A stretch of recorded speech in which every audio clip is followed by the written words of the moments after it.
Continuamos aqui com a série sobre fortalecimento espiritual.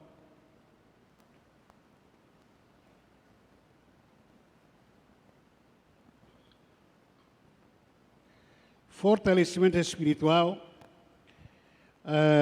Quero que você pudesse me acompanhar na sua Bíblia, Efésios capítulo 6. Eu vou ler 3 textos agora no começo para a gente conversar baseado com esses textos. Efésios capítulo 6, versículo 12. Em seguida nós estaremos também lendo 2 de Coríntios capítulo 7, versículo 5. E depois 2 de Coríntios capítulo 10, versículo 3 a 4. Em primeiro lugar, Efésios capítulo 6, versículo 12. Efésios capítulo 6, versículo 12, foi o apóstolo Paulo que escreveu esse texto dizendo: porque a nossa luta não é contra a carne, não é contra sangue e a carne, mas contra os principados. Repita comigo: principados, potestades, contra os dominadores. Repita comigo: dominadores.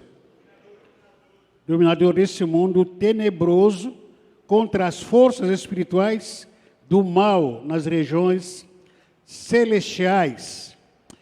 2 de Coríntios capítulo 7, versículo 5, também, e diz o apóstolo Paulo: porque chegando a nós, a Macedônia, nenhum alívio tivemos. Pelo contrário, em tudo fomos atribulados, lutas por fora e temores por dentro. 2 de Coríntios capítulo 10, versículo 3 a 4.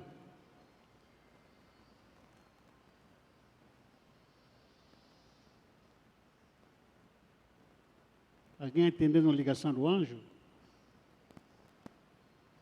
Reginaldo, recebeu a ligação do alto? Do além? 2 de Coríntios capítulo 10, versículo 3 a 4. Pois, embora vivamos como homens, não lutamos segundo os padrões humanos. E as armas contra as quais lutamos não são humanas. Ao contrário, são poderosas em Deus para destruir fortalezas. Irmãos, o apóstolo Paulo, ele, mais do que ninguém, como antigo soldado romano que ele era, ele entendia muito sobre a luta, sobre guerras. Ele era um soldado romano. E como grande comandante conhecida, ele sabia e conhecia as estratégias de guerra, apóstolo Paulo. Ele sabia e conhecia as estratégias, as lutas e as melhores armas para a guerra, para ataque, para a defesa. O apóstolo Paulo sabia de tudo isso, humanamente falando. Porém, depois que ele se converte, depois que ele teve aquela experiência com Jesus, e ele entendeu que o mundo dele mudou. Eu era um soldado, eu era um comandante do exército. Depois que ele teve a experiência que ele teve com Deus, o mundo dele completamente mudou. Ele não era mais comandante humano, ele não era mais comandante do Império Romano. Diz ele que ele pensou que a luta que ele tinha mudou completamente. O mundo mudou, agora estava reinando, vivendo uma vida espiritual. Aquela vida, vamos tentar contextualizar aqui, quando uma pessoa é professora lá, tem pessoas que é advogada, tem pessoas que um médico, enfermeiro, qualquer tipo de profissão que você exerce, no mundo por aí, você se converte, aquela profissão que você vivia, pode ser que você praticava, pode continuar praticando, mas entenda que a sua vida é muito mais espiritual do que profissional lá fora. É isso que o apóstolo Paulo entendeu, que a minha vida é muito mais espiritual do que profissional, como militar, como soldado, porque continua na luta. A luta do apóstolo Paulo continuou. A luta e a guerra continuaram. Quando o apóstolo Paulo se converteu, continuou. No mundo espiritual, as lutas são muito maiores. São maiores e muito mais fortes do que as lutas que era no mundo. E às vezes, como um soldado, tinha um momento que você tinha que descansar. Hoje você está de folga, não tem que estar no quartel e tem que descansar, vai passear um pouco com a família, como um soldado comum, mundano. Porém, no mundo espiritual, não tem mais folga. A luta é pior do que lá fora. A luta no mundo espiritual é pior, é maior do que quando você estava no mundo, ou no mundo humano. A primeira arma que o apóstolo Paulo que ele desenvolveu, quando ele entendeu, ou quando ele se converteu, ele pôde entender, que eu estou enfrentando uma grande guerra. Ele teve discernimento, ele entendeu claramente. Creio que essa é a primeira arma que é muito importante. Ele discerniu, ele teve entendimento, ele teve a revelação do que estava lá enfrentando guerras humanas. Mas agora estou no outro mundo. Qual é o mundo que eu estou? O mundo espiritual. E nesse mundo espiritual, quais são as guerras? A primeira alma que eu, como falei aqui, que o apóstolo Paulo teve, é a revelação. Qual foi? Ele teve a revelação, o entendimento que ele teve. Entendimento do que, pastor? Ele teve entendimento que no mundo espiritual, as nossas lutas, as nossas guerras, não é mais como com adversários do povo romanos, não, do Império Romano. Agora a nossa luta é contra principados, potestades, dominador do mundo tenebroso. Ele teve esse entendimento, ele teve esse discernimento na vida dele. Isso trouxe para ele, de alguma forma, um cuidado, um preparo antes de tudo. Então o apóstolo Paulo entendeu claramente que ele recebeu a revelação de que precisava ter, o que precisava ter para conhecer as lutas que ele enfrentou, que precisava enfrentar e diante dos seus adversários. Numa guerra ou em qualquer luta, seja esportiva ou política, a primeira preocupação de qualquer soldado é conhecer o seu inimigo. É conhecer o seu adversário. Nas competições, nós estamos tendo aqui a Copa do Mundo, né? O Brasil já saiu, infelizmente. Tu acha que qual é o time que ganhou o Brasil? A Croácia?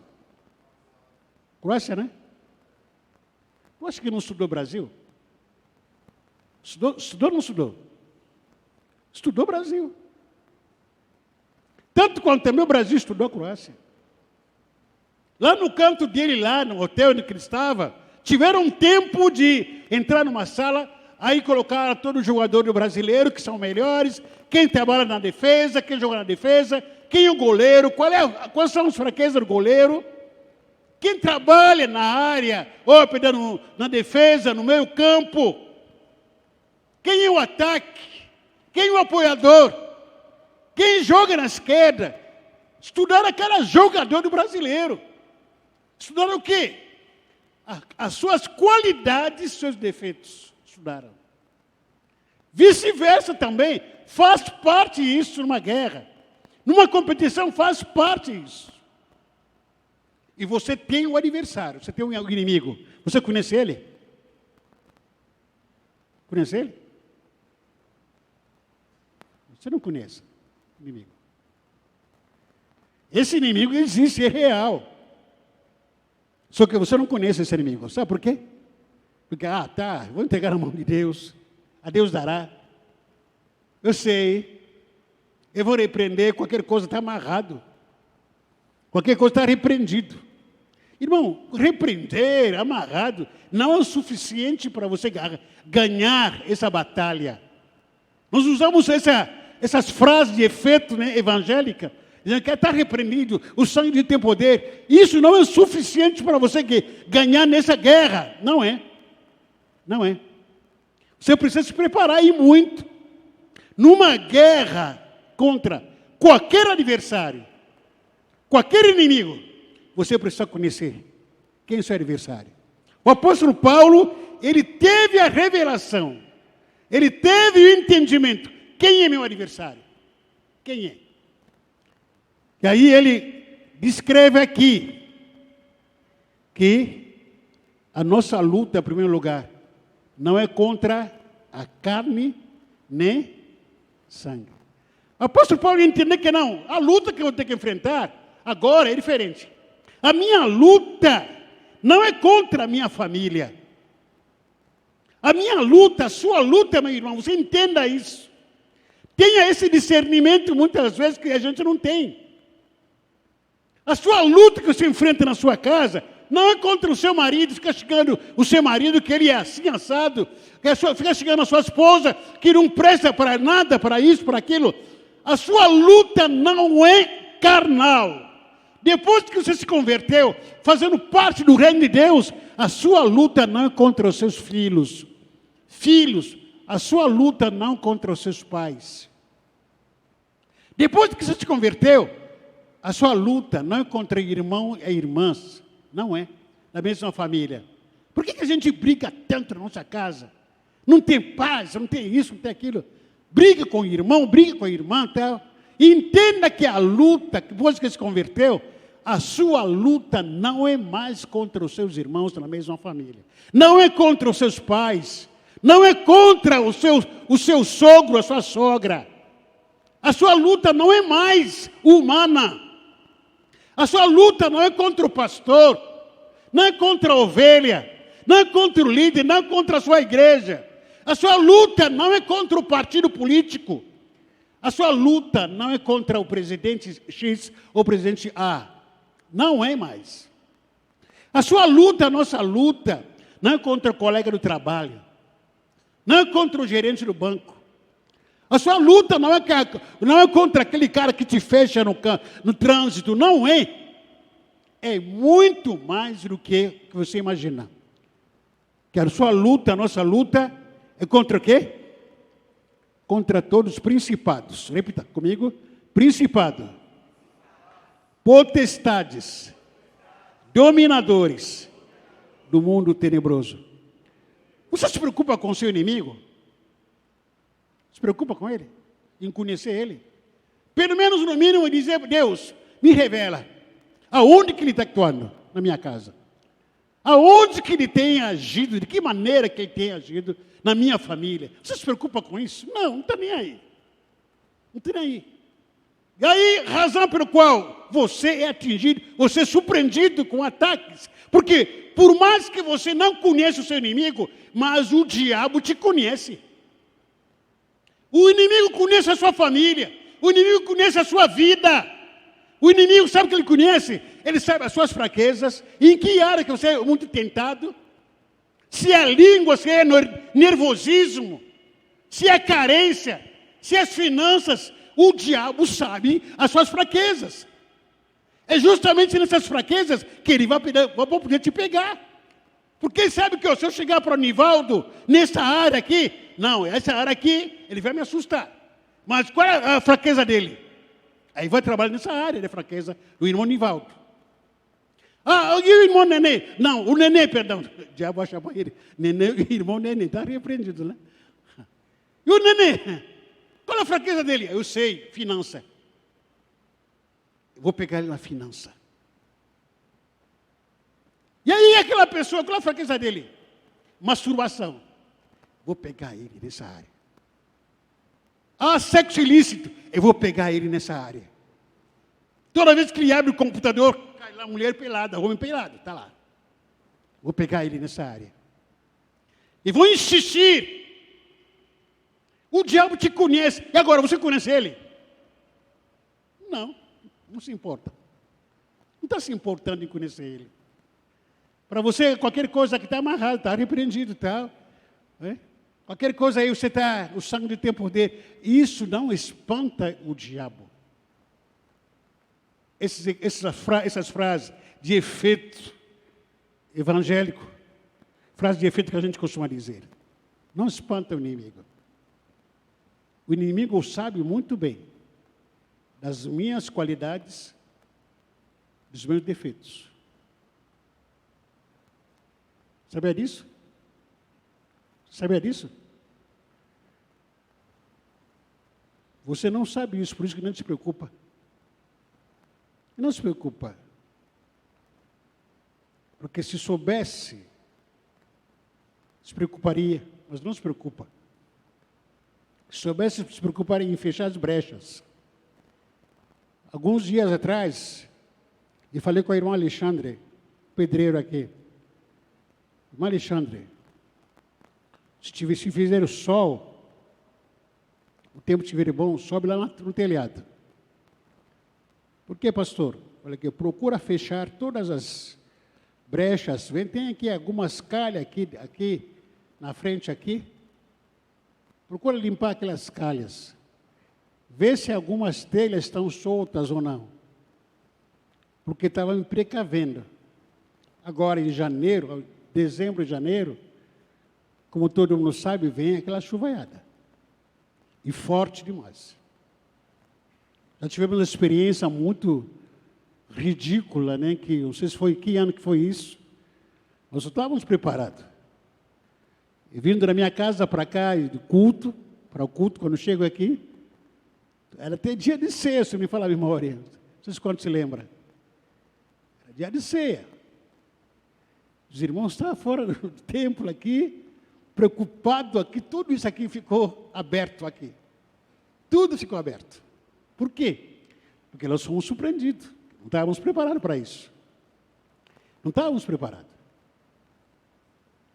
Por que o inimigo muitas vezes te surpreende? Algumas lutas, de vez em quando, na sua vida, te surpreendem.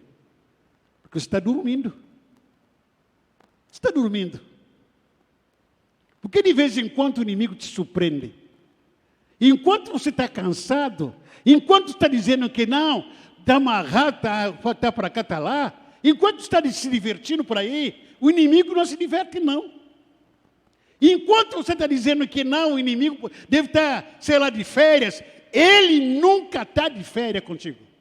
Nunca. Lê na Bíblia. O diabo, vosso adversário, anda aonde? Na praia de... Na praia de quê que ele anda? Anda onde? Ele anda ao derredor de você, de mim. Para quê? Está descansando? Tomando água de coco? O que ele está fazendo ao meu redor? Ele está esperando o momento que você baixar a guarda. É o momento que você vai baixar a guarda. É o momento que você vai demonstrar a sua fraqueza. É o momento.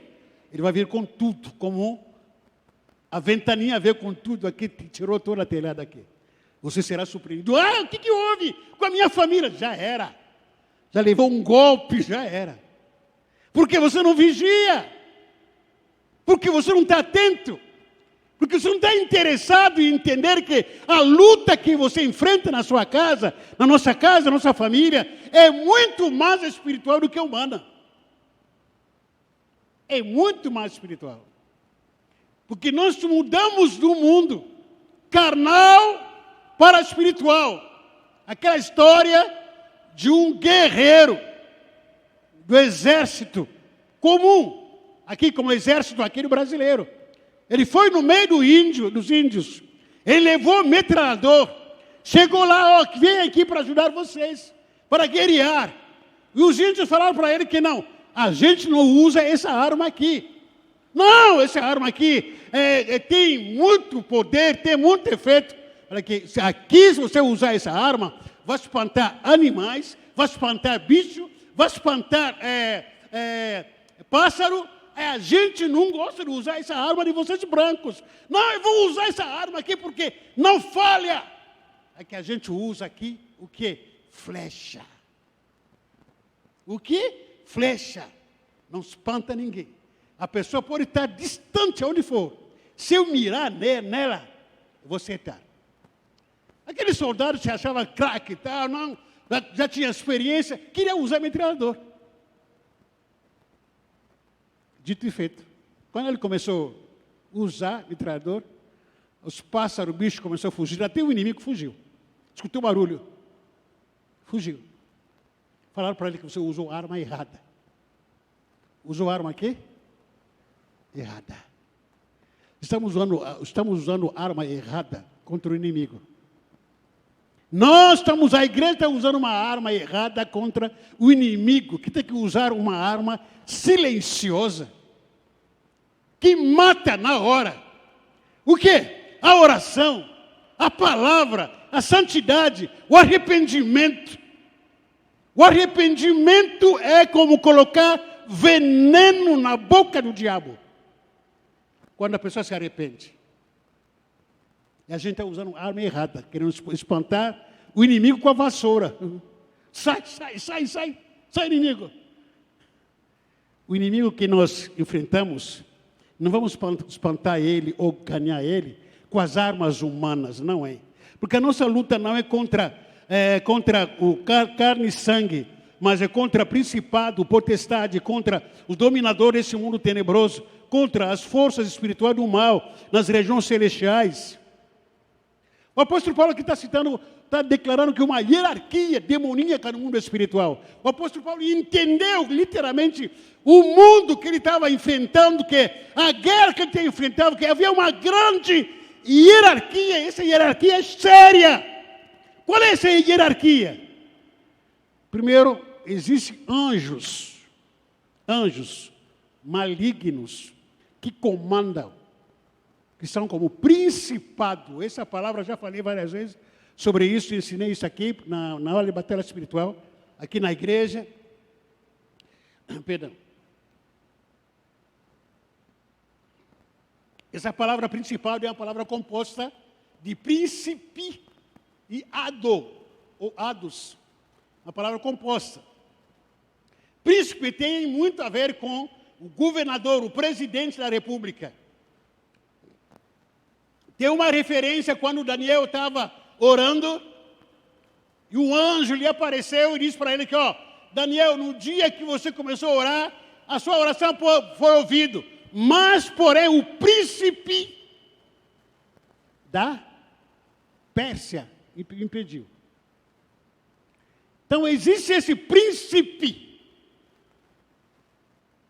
Essa palavra principal, como falei, que é uma palavra composta, príncipe como governador, presidente, prefeito, apenas estou tentar aqui contextualizar, e a expressão aqui, prefixo ado, significa geografia, ou área geográfica, principado, quer dizer, o príncipe que governa um país, um príncipe que governa um estado, um príncipe que governa uma cidade, um príncipe que governa um bairro. Em cada, hierarquicamente falando, em cada país há um príncipe que governa. Hierarquicamente falando, em cada estado existe um príncipe que governa. Hierarquicamente falando, em cada prefeitura, em cada cidade, há um prefeito, há um príncipe que governa. Em cada bairro há um príncipe que governa naquela área. Com todo respeito, por que Vicente Carvalho não é igual a Guarujá? Por que Guarujá não é a mesma coisa como Morrinhos? Há diferença, sim ou não? Por que a Morrinho é diferente, por exemplo, com Santa Rosa? Por que Santa Rosa é diferente com esse bairro aqui que fica aqui na frente da rodoviária? Como chama? Santa Rosa? Cachoeira, obrigado, Cachoeira. Por que é diferente esses bairros? Discerne. Só quem tem discernimento que você vai conseguir entender. Por que a violência que está em Cachoeirinha não é a mesma coisa que fica em Santa Rosa? Por que a violência que está em Santa Rosa, não é a mesma de Morrinho? A resposta aqui está na Bíblia. Quando o apóstolo Paulo cita sobre principados, potestades, são demônios rebeldes que submetem a principados. Em seguida, o apóstolo Paulo fala sobre potestade, perdão. Em seguida, o apóstolo Paulo fala sobre dominadores. Fala sobre o quê?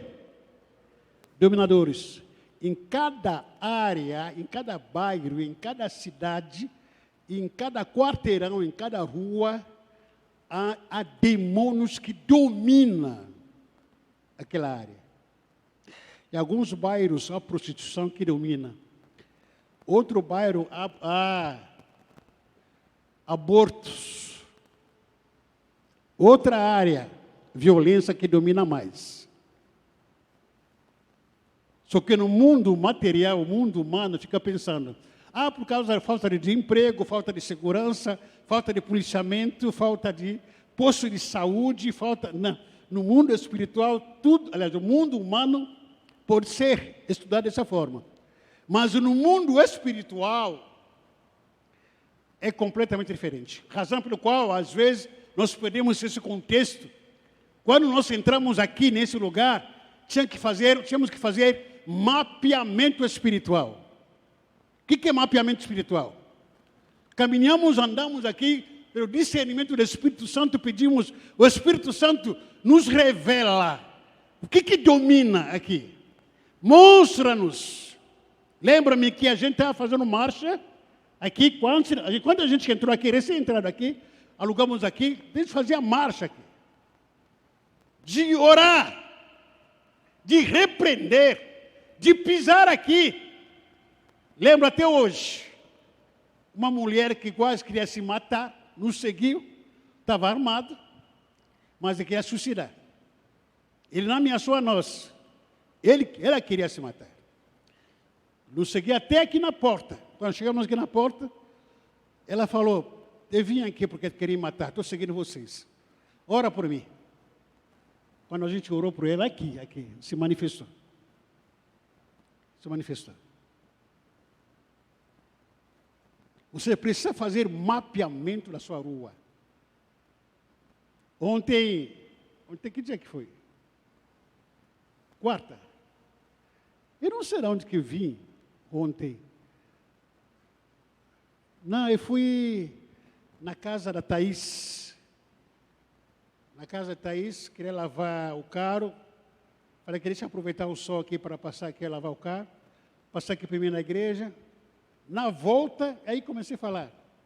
Eu vou falar para os intercessores voltarmos a marchar, que estou vendo aqui algumas religiões aqui, ao redor da igreja. Estão se multiplicando aqui. Eu falei nisso. Quando hoje acordei, a irmã Andréa me manda uma foto. Foto de quê? Todo mundo viram aí? Quem estava aqui na frente? Todo mundo viu? Quem viu? Foi a Mônica que fez, falaram para mim.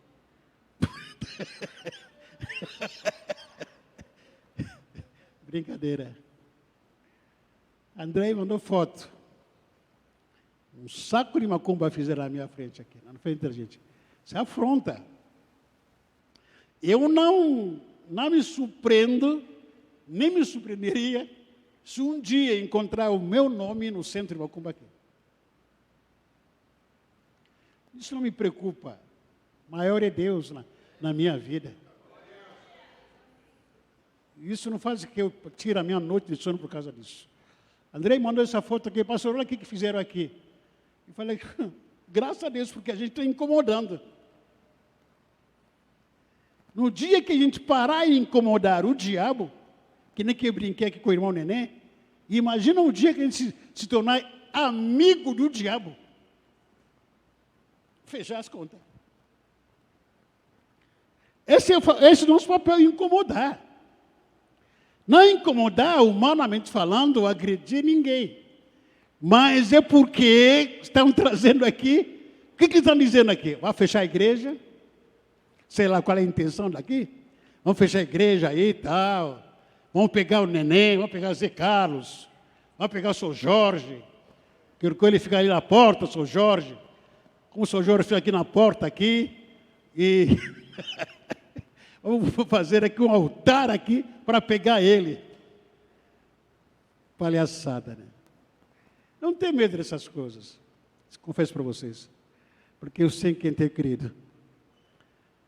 Meu Deus é lindo, meu Deus é maravilhoso, Ele está vivo, Deus é bom, e o diabo não presta para nada. Ele vai continuar perturbado, vai continuar a ficar perturbado o tempo todo, se depender da gente.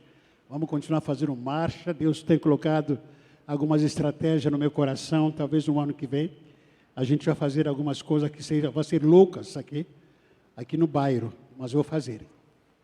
Vou fazer, Deus já falou comigo. Vou fazer algumas loucuras aqui no bairro aqui, e marchar e pisar.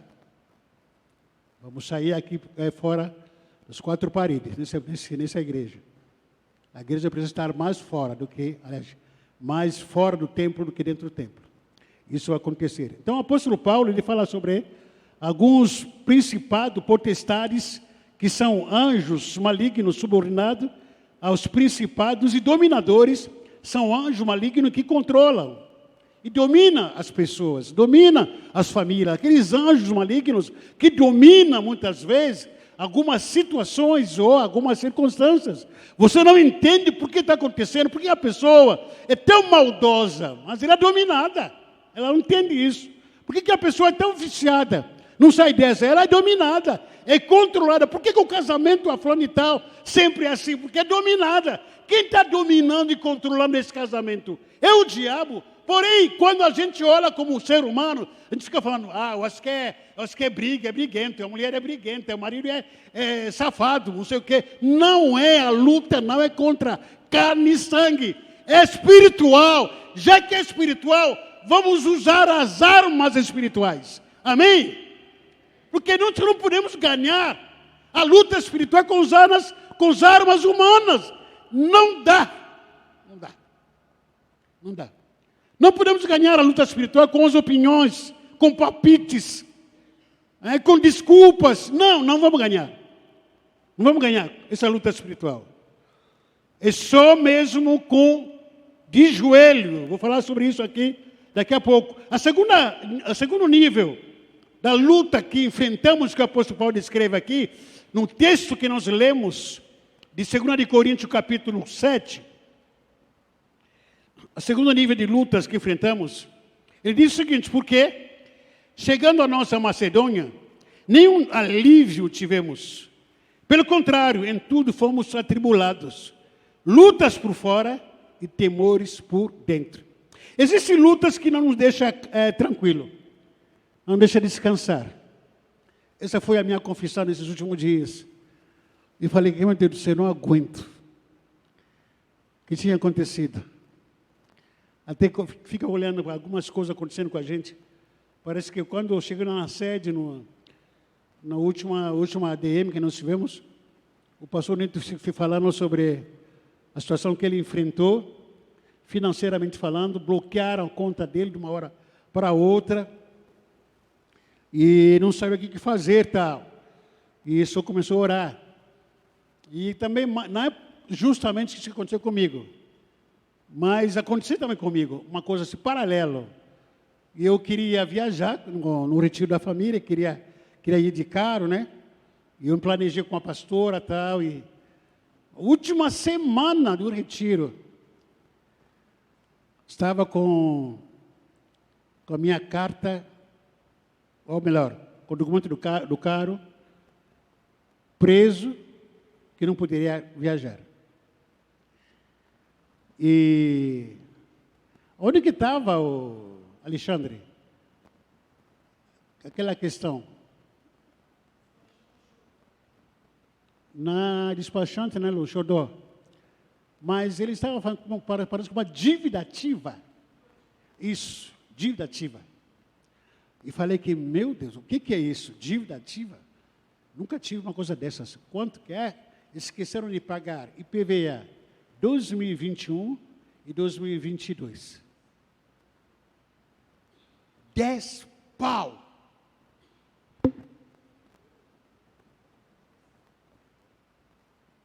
Eu confesso para vocês, Alexandre me ajudou, logicamente. Me orientou a quem procurar. Eu saí daqui, indo para casa chorando. Senhor, eu estou cansado. Eu não sei o que falar. Cansado demais de tanta coisa na minha cabeça, muitas coisas. Eu dirigindo, indo para casa chorando. Não sei para onde correr, Senhor. Estou exausto. Estou exausto, não aguento mais, Senhor. Não sei para quem recorrer. Aí continuei indo para casa, orando, xalabacandalabachurica salabalá, cantando louvor, xalabacandalabachurica salabalá. Cheguei em casa, aí, eu não falei com a pastora, falei que se falar com a pastora aqui, ela é mulher, sabe como que ela vai se comportar? E fiquei na minha. Aí Deus me deu resposta. Faça isso, faça aquilo, tenta ajudar nessa área aqui. Amém. A moça lá da agência, a despachante lá, falou, pastor, até semana que vem a carta vai ficar, o documento do carro vai ficar pronto. Eu falei, tá bom. Mas eu vou viajar desse jeito. Vou me arriscar. Olha, pastor, cuidado, é porque o senhor pode ser preso. Olha, o seu carro pode ser preso. Falei, se prenderam, vou fazer o quê? Vou entregar, né? Aí eu vou viajar. Chegamos aqui na quarta-feira passada.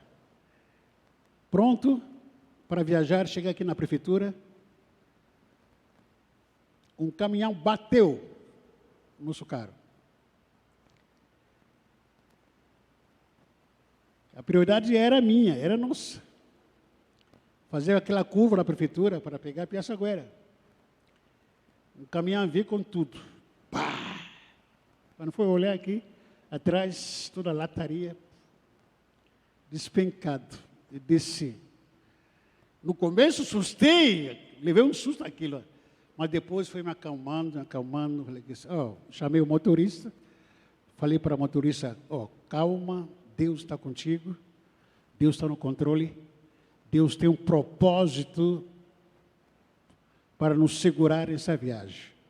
A gente não entende o propósito de Deus, mas Deus sabe o que está fazendo. Se acalma.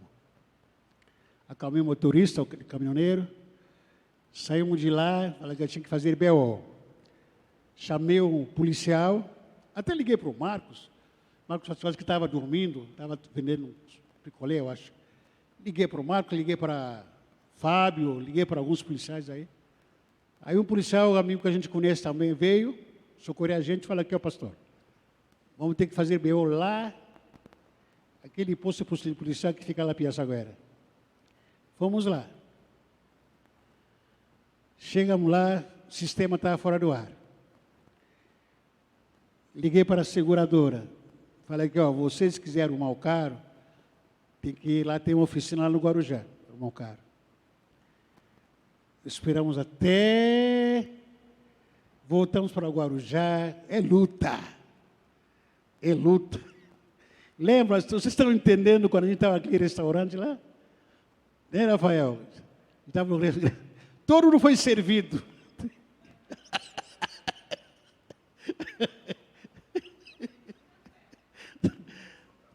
Café. Entramos no restaurante lá. Todo mundo foi servido. Pedia isso, pedia aquilo, todo mundo foi servido. Eu que fui o primeiro, pedi café. Cadê esse café? Quando você está na luta, vai dando glória a Deus. Glória a Deus. E eu nunca dirigi tão cansado naquele dia, na quarta-feira passada. Eu tenho costume, de toda vez que eu almoço, eu preciso dormir, descansar para refrescar a cabeça. Mas dessa vez eu falei que não, vou dirigir desse jeito. Cansado, sem almoçar, pisei. Agora em Lóia, fomos lá. Chegamos lá, era 9 horas. E nesse almoço, a gente foi no restaurante lá, comemos alguma coisa aí, fomos dormir. Luta. A gente está tentando descansar das lutas, mas as lutas não descansam da gente. Isso que o apóstolo Paulo está dizendo aqui. Que quando nós chegamos em Macedônia, não tivemos nenhum alívio.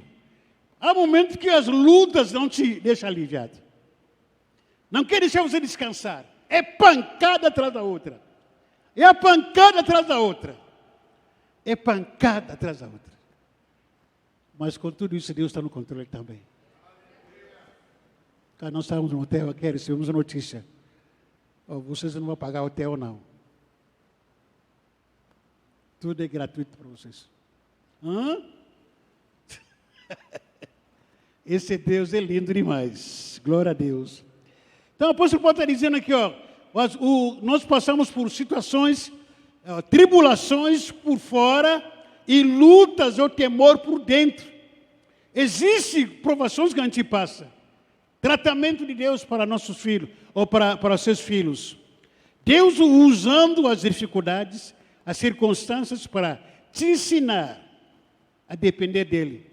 Isso que o apóstolo Paulo está dizendo, luta por fora e temores por dentro. O que são temores por dentro? As incertezas, dúvidas, medo, insegurança, angústias e tristezas, carências que nos cercam por dentro. Você aparentemente está aparecendo, está legal, está em paz no dia a dia, mas quando você fica sozinho, aquelas incertezas, aquelas inseguranças, aquelas indefinições, parece que vai te sugando, vai acabando com você. São lutas que a gente enfrenta. E como que você superar essas lutas? Temor por dentro. Como? Alguns conselhos bem rápido. Como superar essas lutas? Como se fortalecer no meio de tantas lutas? Primeiro, revestivos das armaduras espirituais. Nos revestir do quê? Quais são essas armaduras espirituais? Todo dia, para você se fortalecer, se revista das armaduras espirituais. Quais são? A capacete da salvação. Repita comigo. Capacete da salvação. A couraça da justiça. A espada do Espírito. O cinto da verdade. E o calço nos meus pés. A preparação do Evangelho. Essa capacete da salvação é a consciência, a certeza do que você é filho de Deus. Essa capacete da salvação, eu tenho certeza na minha cabeça e no meu coração, é que eu sou filho de Deus. Eu tenho identidade definida. Aconteça o que acontecer ao meu redor, eu tenho certeza disso, que sou salvo. Deus é meu Pai. Ele está no controle da minha vida. Então não tenho medo disso. Eu não tenho medo disso, não tenho dúvida disso, que Deus, Ele me salvou, Ele está comigo. Eu estou revestindo a capacete da salvação, a couraça da justiça na minha vida, que justiça de Deus é melhor, como a gente orou aqui.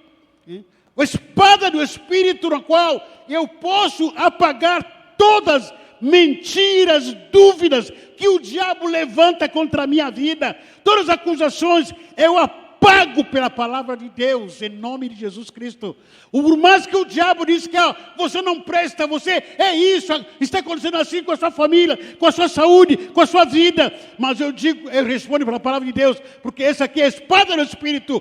Assim diz o Senhor, eu sou lavado e redimida pelo sangue de Jesus. Eu apaguei, ataquei, me defendi com isso. Sinto na verdade o que é? Viver sempre a verdade. Fala a verdade, vive a verdade. Porque eu sinto aqui, é que segura toda a roupa. Você vive a vida de mentira, toda a roupagem vai cair. A sua nudez vai ser exposta.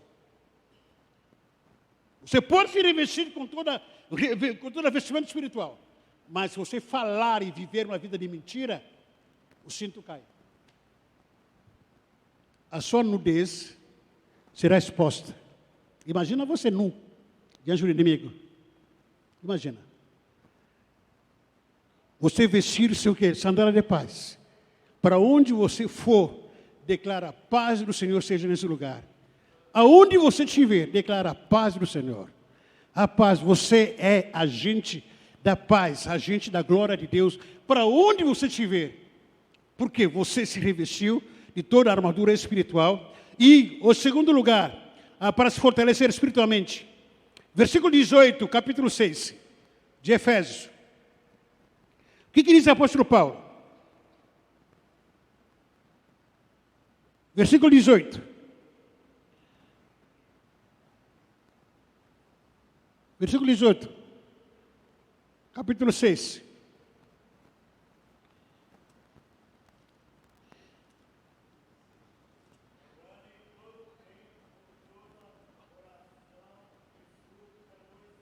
Está fraco. Vamos ler todos juntos. Todos.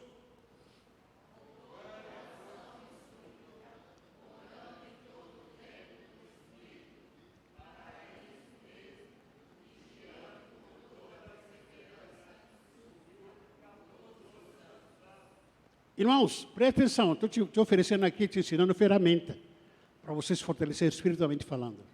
Ninguém nasce fortalecido espiritualmente. Ninguém nasce. Ser fortalecido espiritualmente é uma escolha que você faz. Ou você querer, porque se você não quer também, o problema é seu. Mas é uma escolha diária que você faz. Ser fortalecido espiritualmente falando. Eu não nasci com um bebê, já estou forte espiritualmente. Não. É uma escolha diária, de uma disciplina. Orar em todo o tempo. Eu vou te vou confessar algo para você. Quando não estou conversando com alguém, ou quando não estou trabalhando, às vezes estou trabalhando aqui, estudando ou até lendo. Sabe o que eu faço? Não sou papagaio. Mas eu oro. Orando em todo o tempo no Espírito. O que é orar em todo o tempo no Espírito? Xalabacandalabachuri, canto. Fica orando. Xalabacandalabachuri, caçalabala. Xerecandalabachurina, bacandalabachurina, labala. Estou dirigindo. Xalabacandalabachuri. Estou exercendo, fazendo exercício na academia. Xalabacandalaba. Começou a cantar. Labachuri, caçala. Alguém pode olhar para mim assustar. Eu falei, fiquei assustado, o problema é seu. Eu estou orando no Espírito, tal. E então, todo dia, toda hora, quando não estou conversando com alguém, quando não estou trabalhando com alguma coisa que pode me levar a uma disciplina mental, e eu sempre, a vida que eu levo é essa. Isso faz bem para mim. E às vezes acordo angustiado, triste. Às vezes eu olho para o meu redor, situações que a gente enfrenta que me entristecem. Aqui na igreja, situações que enfrenta aqui como igreja, me entristecem. Eu sinto tristeza, revolta muitas vezes. Tudo que aconteceu no Brasil, eu sinto angústia muitas vezes, revolta. Mas às vezes me pergunto, o que estou ganhando com essa revolta? O que estou ganhando com essa tristeza? Nada. Eu que estou me estragando com essa tristeza, com essa angústia. O que eu faço? Xalabacandalabachurina labala. Orabachoricandalabachurina labala. Orando em todo tempo no Espírito. Quando você começa a orar em todo tempo no Espírito, o seu Espírito é fortalecido, a sua alma é fortalecida, o seu físico é fortalecido. Você começa a dizer que vou aguentar a pancada. Aconteça o que acontecer, não vou desistir, porque estou forte agora no Espírito em nome de Jesus Cristo. Usa a estratégia. Está cozinhando, ora no Espírito. Está lavando roupa, ora no Espírito. Está na fila do banco, ora no Espírito. Não tenha medo, não tenha vergonha de nada, de ninguém. Está fazendo caminhada, ora no Espírito. Está viajando, ora no Espírito. Não fique dando bola para o diabo. Porque o diabo vai te mostrar, olha ao seu redor as lutas, olha as circunstâncias para te calar a boca. Mas aprenda a orar no Espírito em nome de Jesus Cristo. Amém? Terceiro lugar. O que você precisa para se fortalecer no Espírito? Josué capítulo 1. O texto que vocês conhecem. Josué capítulo 1, versículo 10, versículo 8 a 9. Josué capítulo 1, versículo 8 a 9. Não cesse de falar desse livro da lei, antes medite nele, dia e noite. Não cesse, para que tenhas cuidado de fazer segundo tudo quanto nele está escrito. Então farás prosperar o teu caminho e será bem-sucedido. Não te mandei eu ser forte e corajoso. Sei o quê?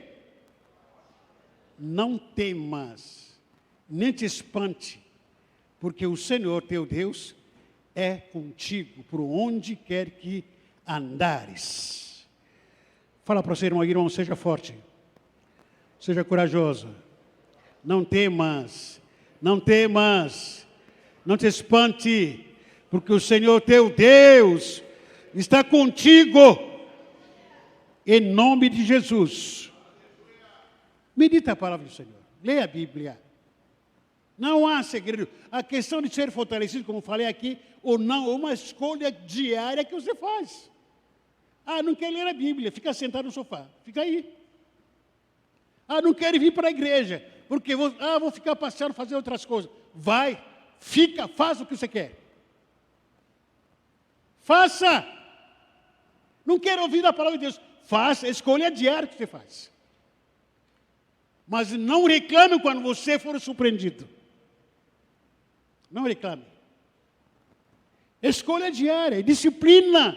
Tem que criar disciplina, não. Hoje não quero ficar no celular. Quando a gente voltou no retiro, eu falei que esse dia não vou ficar no celular.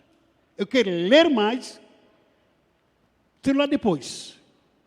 É uma disciplina. O que estou ganhando o tempo todo? Fico me perguntando, o que estou ganhando o tempo todo no celular? O que estou ganhando? Nada. Se tivesse estar vendendo alguma coisa, falaria, puxa vida, eu vou lucrar. Estou vendendo isso, estou vendendo aquilo. Mas eu fico no celular fazendo o quê? Ganhando o quê, melhor dizer? Nada. Porque é melhor, vou ganhar mais lendo. Eu vou ganhar mais orando. Eu vou ganhar mais olhar para a Bíblia. Irmão, a minha esposa estava falando aqui, rapidamente aqui, estou concluindo aqui, mas minha esposa estava falando comigo que é verdade. Eu estava vindo para cá, nós não tivemos aqui no domingo passado. Domingo passado? Não, domingo passado, é verdade. A gente estava aqui, tinha vindo no retiro, super cansado. Na quinta-feira também passada, a gente estava no retiro. Os 2 cultos que a gente não vê aqui, me senti desviado. Parece que eu estou desviado da igreja. Começou a olhar tudo que é estranho. Eu fico me perguntando, como é que as pessoas ficam um mês inteiro sem ir para o culto? Como se sente? Faltei 2 noites sem vir aqui. É lógico que outro dia vim aqui durante o dia, tá? Passei praticamente o dia inteiro aqui no escritório. Mas 12 dias, 12 cultos eu faltei. Como é que as pessoas aguentam? Eu me senti desviado dos cultos que eu não vi no culto. Você precisa ouvir a palavra do Senhor, meu irmão. Porque a palavra de Deus vai acrescentar a sua fé. 4º lugar, esteja sempre na companhia de um irmão maduro na fé. Repita comigo, seja na companhia de um irmão maduro na fé. Não ande sozinho, não ande. Seja sempre acompanhado com alguém que vai te dar aquela palavra de encorajamento, que vai te exortar, que vai poder te perguntar, você está cuidando do seu coração, está orando, está lendo a Bíblia? Seja na companhia dessas pessoas que te amam, pessoas que vão chamar a sua atenção, não é porque não te ama, não, pelo contrário, Ele está te cuidando, ou cuidando de você. E tenha obediência incondicional. Não vou ler, apenas estou citando aqui, Tiago capítulo 4, versículo 6 a 10, mas ele nos concede graça maior. Por isso que diz a Escritura, Deus se opõe aos orgulhosos, mas concede graça aos humildes. Portanto, submeta-se a Deus, resistam ao diabo, e ele fugirá de vocês. Como que a gente pode ser fortalecido? Espiritualmente falando, e quando a gente se sujeita a Deus, o diabo foge. Vamos colocar em pé. Queria pedir para que a gente pudesse fazer alguns grupos de 4, 5 pessoas, por favor. Grupo de 4, 5 pessoas. Pode ser. Os intercessores ajudam aí, por favor. Ninguém fique sozinho, por favor.